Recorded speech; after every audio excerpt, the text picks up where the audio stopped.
করে জান্নাতে ঢোকাবেন। কত মারাত্মক কথা! তাহলে অনেক আলেম ওলামা, অনেক আল্লাহওয়ালা ব্যক্তি যাদেরকে আমরা চিনি আল্লাহওয়ালা হিসেবে, শুধুমাত্র দ্বীনি ভাইদের প্রতি বিদ্বেষ রাখার কারণে, হিংসা বিদ্বেষ অন্তরে লালন করার কারণে বাইরে প্রকাশ পায় না কিন্তু ভেতরে লালন করে, অতটুকুর কারণে উনার জান্নাতে যাওয়া আটকে যাবে, থেমে যাবে, উনি ওয়েটিং লিস্টে পড়ে যাবেন। আল্লাহ তাকে পবিত্র করবে, তারপর জান্নাতে ঢোকাবে। কথা বুঝতে পেরেছেন? আচ্ছা, আর যদি এমন হয় হিংসা এবং বিদ্বেষ দুইটা আছে ভেতরে এবং এটা তার বাইরেও প্রকাশ পাচ্ছে, কারো গীবা চর্চা করছে, কাউকে গালি দিচ্ছে, মন্দ কথা বলতেছে, লজ্জায় ফেলে দিচ্ছে, তার আত্মমর্যাদায় আঘাত করতেছে, তাদের ব্যাপারে কোরআন কি বলেছে? ওয়াইলুল লিকুল্লি হুমাযাতিল লুমাযা। ওয়াইল নামক জাহান্নাম প্রত্যেক ওই ব্যক্তির যে মানুষকে সরাসরি লজ্জায় ফেলে দেয়, হিংসার কারণে তাকে লজ্জায় ফেলে দেয়, মানুষের সামনে কটাক্ষ করে, মানুষের সামনে একজন মানুষকে ছোট করে ফেলে, তাদের জন্য কোন জাহান্নাম ভাই? ওয়াইল নামক জাহান্নাম। এবং ওদের জন্য যারা মানুষের পেছনে পেছনে পরনিন্দা করে। সুতরাং অন্তরের হিংসা বিদ্বেষ এটা আপনার জান্নাত থামিয়ে দিবে যদি ভেতরে থাকে, আর যদি এটা বাইর হয়ে যায় তাহলে এটা আপনাকে কোথায় নিয়ে যাবে ভাই? জাহান্নামে নিয়ে যাবে। আল্লাহ আমাদেরকে হিংসা বিদ্বেষ মুক্ত হওয়ার তৌফিক দিন। বলেন আমিন, বলেন আমিন। এরপরের প্রশ্ন, এরপরের প্রশ্ন, এক এক আলেম এক এক ধরনের কথা বলে, আমরা সাধারণ মানুষ কিভাবে বুঝবো কোন আমলটা সুন্নাহ সম্মত, কোন আমলটা বেদাত? সুন্দর প্রশ্ন। প্রশ্ন এসছে, এক একজন আলেম এক এক রকম কথা বলে, আমরা সাধারণ মানুষ আমরা কিভাবে বুঝবো যে এটা আল্লাহ রাসূলের সুন্নত আর এটা আল্লাহ রাসূল সাল্লাল্লাহু আলাইহি ওয়াসাল্লাম করেন নাই বেদাত? এটা বোঝার মূলনীতি কি? খুব সহজ একটা মূলনীতি আমি আপনাদেরকে শেখাতে চাই। আপনারা জমজমের পানি চিনেন? জমজমের পানি, আচ্ছা ধরেন আপনি একটা পাত্রের মধ্যে জমজমের পানি আছে, আরেকটা পাত্রের মধ্যে আর্সেনিক যুক্ত পানি আছে। আপনি যখন খালি চোখে তাকাবেন, আপনি কোনোভাবে পার্থক্য করতে পারবেন না কোনটা জমজমের পানি আর কোনটা আর্সেনিক যুক্ত পানি। কিন্তু যখন আপনি ফিল্টারে দিবেন, যেটা ফিল্টার হয়ে বের হয়ে আসবে এটা পিওর পানি, আর যা ফিল্টারে আটকে যাবে এটা হচ্ছে আর্সেনিক বা পয়জন যেটা আছে। তো আপনারা আলেম ওলামাদেরকে বলবেন যে হুজুর আমি পড়তে জানি না, আপনি পড়তে জানেন, আপনি এই আমলটাকে ইসলামের ফিল্টারে ঢেলে আমাকে বলেন যে এটা কি রাসূল করিম সাল্লাল্লাহু আলাইহি সাল্লাম নিজে পালন করেছেন অথবা করতে বলেছেন, তার সাহাবারা করেছেন? উনি আপনাকে জবাব দিবে, কারণ ওনার কাছে ইলম আছে। সুতরাং এটা যদি ফিল্টার হয়ে বের হয়ে আসে, ওনাদের কথা অনুযায়ী হাদিসে পাওয়া যায় রাসূল করেছেন অথবা অনুমতি দিয়েছেন অথবা সাহাবারা করেছেন, রাসূল দেখে চুপ থেকেছেন, এরকম যদি পাওয়া যায় তাহলে এটা পিওর পানি, জমজম ওয়াটার, আপনি খেতে পারেন, এটা সুন্নাহ। আর যদি ওনারা বলে যে না, এমনটা রাসূল সাল্লাল্লাহু আলাইহি ওয়াসাল্লামের সুন্নতে আমরা দেখি না, তিনি করেছেন বলেও জানি না, অনুমতি দিয়েছেন তাও বলতে পারছি না, তাহলে এটা আটকে গেল, এটা আর্সেনিক যুক্ত আমল, এটা বিদআত, এটা গ্রহণ করা যাবে? যাবে না। এইভাবে সহজ তরিকায় আপনি বেদাত পার্থক্য করতে পারবেন। এরপরে প্রশ্ন করেছেন, স্ত্রীকে বাধ্যগত অনুগত করার আমল বলে দিন হুজুর, খুবই অশান্তিতে আছি। আপনারা কি অশান্তিতে আছেন না শান্তিতে আছেন?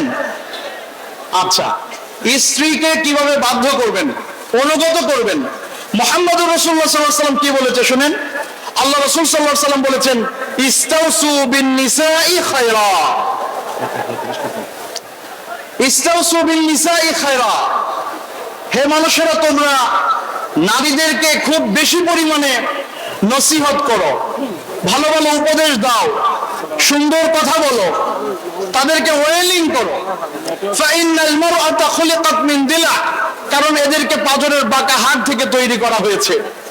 ইন যাহাবতা তুকিমা কাসরতা, ইন যাহাবতা তুকিমা কাসরতা, তুমি এটা একেবারে ঠিক করতে গেলে ভেঙে যাবে। ও ইন তারাকতা লাম ইয়াজাল আওয়াজ, আর যদি ছেড়ে দাও বাঁকা থেকেই যাবে। তাহলে সমাধান কি? ফাস্তাউসু বিন-নিসাই খায়রা, এদেরকে বেশি বেশি কি করো? নসিহা করো, উপদেশ দাও, ভালো কথা বলো, সুন্দর কথা বলো, রোমান্টিক কথা বলো, ভালোবাসো। এটা হচ্ছে স্ত্রীকে বাধ্যগত করার রাসূল করিম সাল্লাল্লাহু আলাইহি সাল্লামের দেওয়া ফর্মুলা। আপনার ঘরে যদি শোকেসে ময়লা লাগে, আপনি কিভাবে পরিষ্কার করেন? শিরিষ কাগজ এনে এটার মধ্যে ঘষেন যে তাড়াতাড়ি পরিষ্কার হয়ে যাবে? এমনটা করেন? করেন না। আপনি আপনার বাসায় সবচেয়ে সফট যে কাপড়টা আছে সেটা ব্যবহার করেন, আস্তে আস্তে এটা ঘষতেছেন, এটার উজ্জ্বলতা বাড়তেছে। সো নারীদেরকে যদি আপনি এভাবে সম্মান করতে পারেন, ভালোবাসতে পারেন, সময় দিতে পারেন, তাদের দাবিগুলো আবদারগুলো পূরণ করতে পারেন এবং তাদেরকে নসিহা করে যেতে পারেন সবরের সাথে, তাহলে তাদেরকে অনুগত করা আমার এবং আপনার পক্ষে সম্ভব হবে বিইজনিল্লাহ। আমাদের মুহতারাম শায়েখ চলে আসছেন। সর্বশেষ প্রশ্ন আমি নিচ্ছি।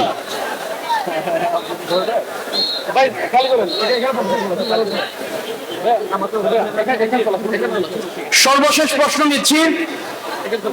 অনেক আলেম বলে থাকেন বেনামাজি ব্যক্তির দান, সদকা, কোরবানি ইত্যাদি ভালো কাজ কবুল হয় না, এই কথা কি সত্য? সুন্দর প্রশ্ন করেছেন। আমাদের সমাজে অনেক মানুষ রয়েছেন যারা 5 ওয়াক্ত সালাত ঠিক মতো না পড়লেও বড় করে কোরবানি দেন, এমন আছে না নাই?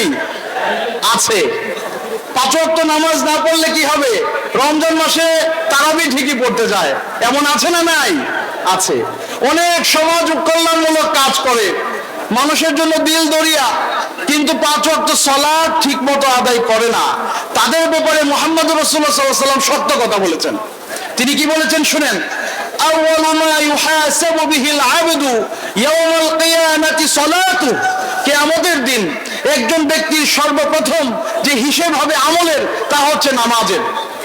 ফাইন সলুহাত সলুহা সাইরু আমালু, যদি সালাতের হিসাব যথাযথভাবে সে দিতে পারে, বাকি সকল হিসাব তার সহজ হবে।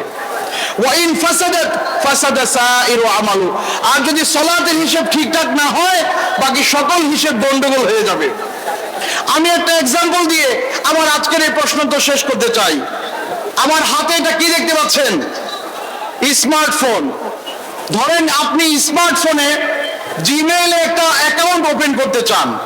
জিমেইল আপনাকে 2-3টা পেজ দেয়, front page, second page, third page পূরণ করার জন্য। ফ্রন্ট পেজে কিছু ইনফরমেশন চায় যেগুলো ম্যান্ডেটরি, আপনাকে এটা ফিল আপ করতেই হবে। যদি আপনি ফিল আপ না করেন, রেড মার্ক এসে যায়, নেক্সট পেজে চাপ দিলে পরের পেজ আসে না।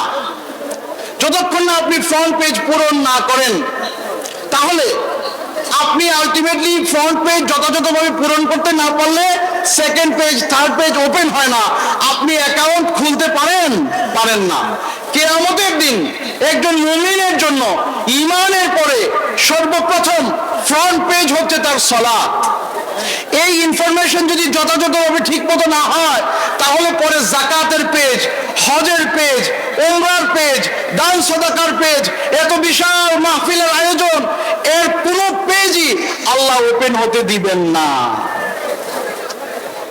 সুতরাং আপনি যদি 5 ওয়াক্ত সালাত যথাযথভাবে আদায় না করেন, আপনার অন্যান্য আমলগুলো আল্লাহ সুবহানাহু ওয়া তাআলা চেয়েও দেখবেন না, আপনাকে জাহান্নামে নিক্ষেপ করা হবে সাময়িক সময়ের জন্য।